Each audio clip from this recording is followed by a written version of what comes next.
What is up, my aesthetic boys? It's Fresh, back with another video. Today we have a storytime episode of r/Entitled People. You seem to like the last one, so here you go again. Found my missing cat in my neighbor's place. Here in Australia, there is a wildlife law that any house cat can be outside from sunrise to sunset. My entitled neighbors knew that, as I stated that once or twice after they had confronted me for my cat being outside.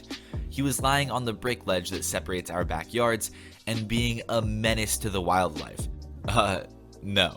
He's terrified of birds. This happened about a couple weeks ago, which still makes my blood boil just thinking about it. There was a huge thunderstorm here, and due to the loud noises of the thunder, my cat took off to find shelter. After the storm had settled, both my partner and myself spent the next 3 to 4 hours looking for him in places where cats would usually hide to escape rain. When morning came, the entitled neighbor's grandson, in asshat of a person, was out the front tending to his car. When I asked if he had seen my cat, he replied with, "Maybe he went looking for food, 'cause you're not feeding him enough." I stated that I do in fact feed my cat to the vet nurse directions due to him being allergic to a certain cat food brand. He replied with a shrug and, "Maybe someone put him out of his misery like your other cat." Knowing that my other cat had passed away from being poisoned, he just laughed and went inside. I asked entitled neighbors if they'd seen my cat and they denied it. I even mentioned what their grandson had said and they waved it off as if to state, "Boys will be boys. He loves your cat, he won't hurt him." 14 days passed. I used up every possible way to locate my cat, posted him kissing on Gumtree, several Facebook groups, and even asked the local vet and animal shelters if someone handed over a cat fitting his description. Giving up hope of him ever returning, I visited entitled neighbors to hand over some fresh pet-friendly mints to give to their cats and dogs when I noticed that in their lounge room window was my cat. They had him for nearly 3 weeks, hiding him from sight whenever we were outside calling his name or going door to door. They even paid their great-grandkids in candy not to tell us they had him. Found that out from their non-entitled granddaughter. Karen, only name I could think of to put here, stated that they, quote, "didn't appreciate that my cat was outside all day, so they took him to teach me a lesson." Naturally, I took him back after a few choice words to both of them and their asshat of a grandson who decided to try and take my cat back. Twice. He hasn't tried after we threatened to call the police. Alright, so first off, don't kidnap people's pets. You're not teaching anyone a lesson, you're just stealing from them. That's illegal. Don't do it. As OP hints at in the comments of this post, he may plan on stealing their dog in recompense. Don't do that either. That is also messed up and probably illegal. Vacation rental owner basically kidnaps us and forces us to do her laundry. So Japan is my favorite place in the world to visit, specifically Tokyo. I've been there many times, but this story happened the first time I went on my own. The first time I actually went at all was a study abroad program, and therefore everything was pre-planned for us. I went in a group with 5 friends, but I myself was in charge of planning everything, including finding a place to stay. Since we were going for a month, we were on summer break during college, it saved us money to stay in a rental property. I found a place within walking distance of a station on the Yamanote line, which is a hugely convenient train line that runs in a circle. It was important for us newbie tourists to stay on that line, so this little house I found seemed perfect because of its location. The owner was nice. She was Canadian, so obviously spoke perfect English, which was nice for receiving directions to the house. She was really off, though. She had no cats, but had a sort of really crazy cat lady personality. She kept finding excuses to come to the house while we were there, like to bring more toilet paper or to tell us things. It was unusual, but none of us felt really threatened or anything. She was just obviously a really weird, really lonely lady. She drove a fire engine red convertible, and whenever she stopped by the house, she would beg my best friend and I to leave the group and go on a ride with her. Eventually, after 2 weeks or so of pleading, we agreed. I don't know why, I guess she just seemed pathetic, and it was late at night and the idea of driving around the city at night seemed kind of cool. And it was cool. The city was beautiful, and while we were so familiar walking it, seeing it via car was a whole new experience. She drove us around for maybe half an hour and then parked in front of this apartment building. My friend and I exchanged glances like, what? She told us to come in and look at another property she owned and rented out. We really didn't want to, but felt kind of trapped. So we followed her down some stairs to some basement apartment, a tiny little trash of a place, honestly. The previous guests had just left, she said, and then she asked, "Can you help me with their laundry?" What the hell?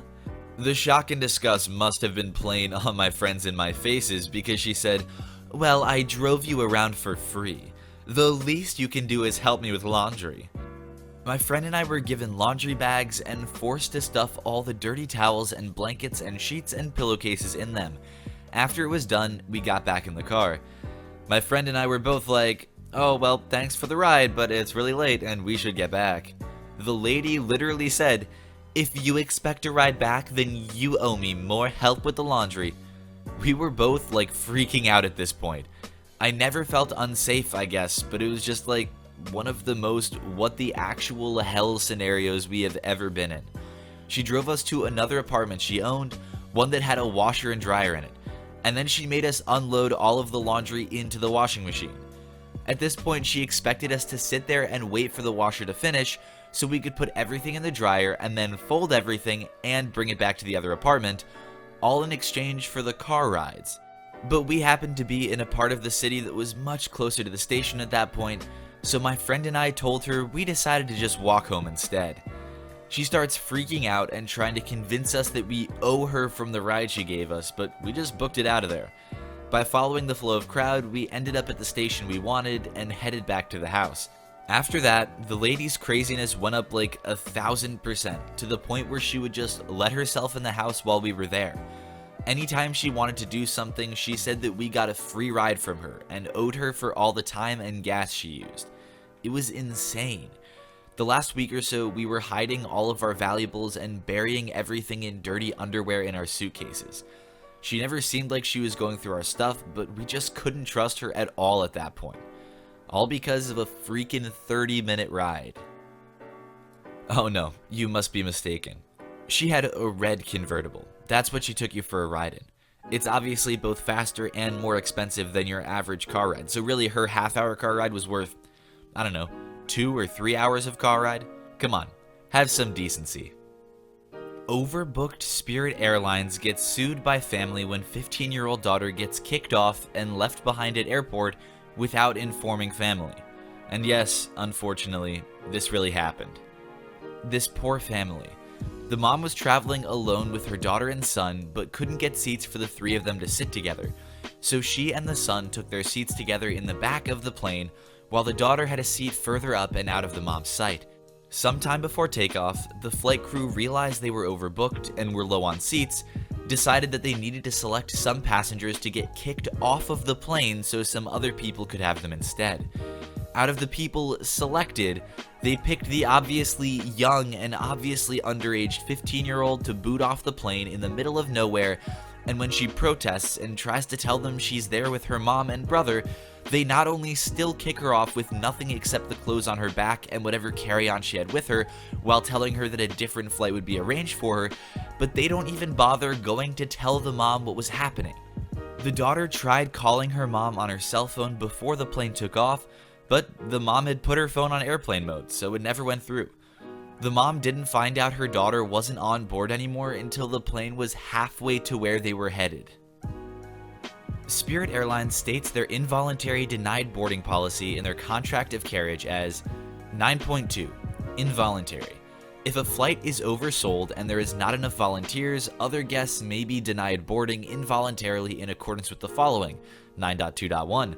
With the exception of unaccompanied minors and guests with disabilities, the last guest or guests to check in may be denied boarding in the event of an oversell, weight and balance or reduction of aircraft capacity due to inoperable seats when required for operational or safety reasons. And 9.2.2. If guests are to be denied boarding involuntarily after volunteers are solicited, they will be selected based on their time of check-in. In other words, the last guest to check in on the flight will be the first guest removed from the flight. Spirit reserves the right to modify the manner of priority per 14 CFR section 250.3. Spirit Airlines, much like most domestic carriers, list their unaccompanied minor age range as between 5 and 14, meaning that anyone 15 and over can travel alone. The girl removed from her family, being 15, was less than a year older than literally being an unaccompanied minor because she was removed from the flight. And let's not blame broad policy here. Take a look at the end of section 9.2.2 again. Quote, Spirit reserves the right to modify the manner of priority per 14 CFR section 250.3. CFR 250.3 refers to U.S. legal code concerning boarding denial policy of operating airlines and includes but does not limit denial procedures to the two main caveats included in the Spirit contract of carriage, as well as the fare paid by the passenger and whether or not the passenger had a seat assigned before reaching the departure gate for carriers that assign seats, which Spirit does. And if this girl was on the plane, it sure seems like she had a seat. Seriously, to just remove a kid from a flight and then not even tell the mom despite her protests? Shame on you, Spirit, for actually thinking that you can treat people like that. Entitled people steal our pre-booked seat at a restaurant. So this story took place in Turkey. My family was good friends with the family that ran the hotel we were staying in. It was a tradition that we all went out to a breakfast place on our first day. This was our 6th trip to the hotel and our 4th to this restaurant. The hotel owners had booked for a table of 7, 4 from my family, 3 from theirs. The host greeted us. We had to wait a minute or so that they could clear away the plates from the last customers. When the host wasn't looking, these 3 people walked past us and into the restaurant. We didn't think anything of it until we got inside. It was packed. Every table was occupied. The host took us to our table only to find the 3 people sitting there. The reserved sign was still on it. The host and the hotel owners then had an argument with the entitled people in Turkish, so we didn't understand a word they were saying. After 2 minutes of shouting back and forth, the whole restaurant was looking our way. One of the hotel owners summed it up as this: they refused to move and everyone had a big argument.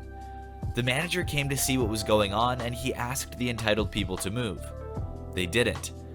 Eventually, the manager gave in and gave us another table that was left vacant. It had 4 seats to start with, so we got more from the entitled people, meaning we could all sit around the table. Guess what?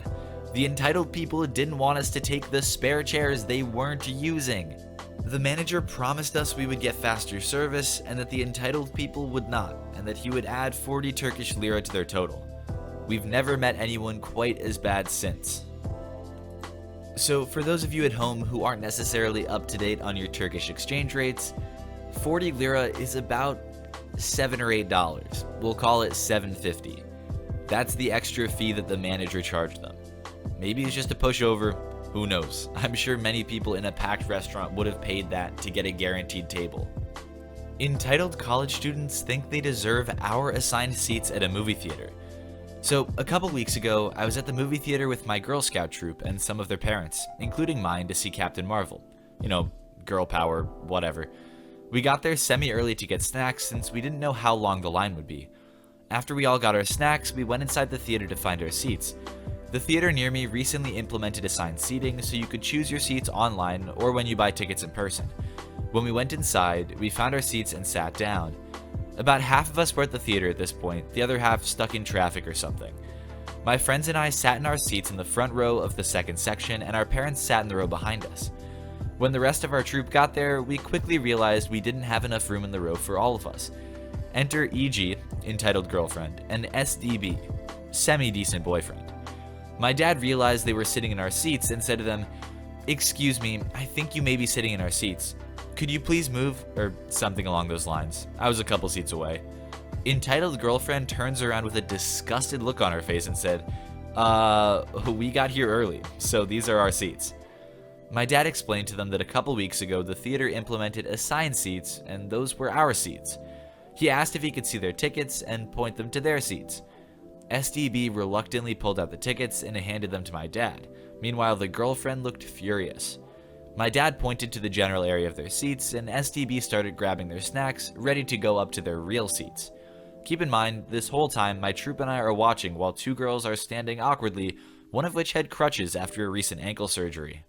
Entitled girlfriend was enraged and refused to go up to their actual seats until STB whispered something to her and they walked up to their seats.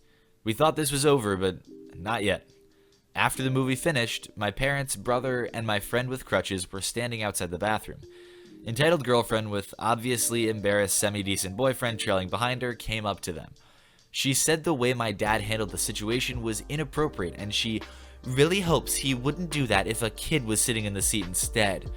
My dad politely explains that everyone knows about the assigned seats but them and told her he would have done the exact same thing. She seemed to realize my dad wasn't giving up and stormed off with her boyfriend. We all laughed about them after and how ridiculous the girlfriend was, so we did get a good story out of it. My local movie theater actually also just switched over to assigned seating, and it is an absolute godsend. It's so much nicer to have your seat laid out for you, but it does create the hassle of sometimes people not sitting where they're supposed to. I hope an attendant was on hand if anything got worse or if the people really refused to move, but some people really do be like that. Thank you to everyone who watched this video. Be sure to subscribe for more daily Reddit content. Drop a like if you liked the video, and I will see you all tomorrow.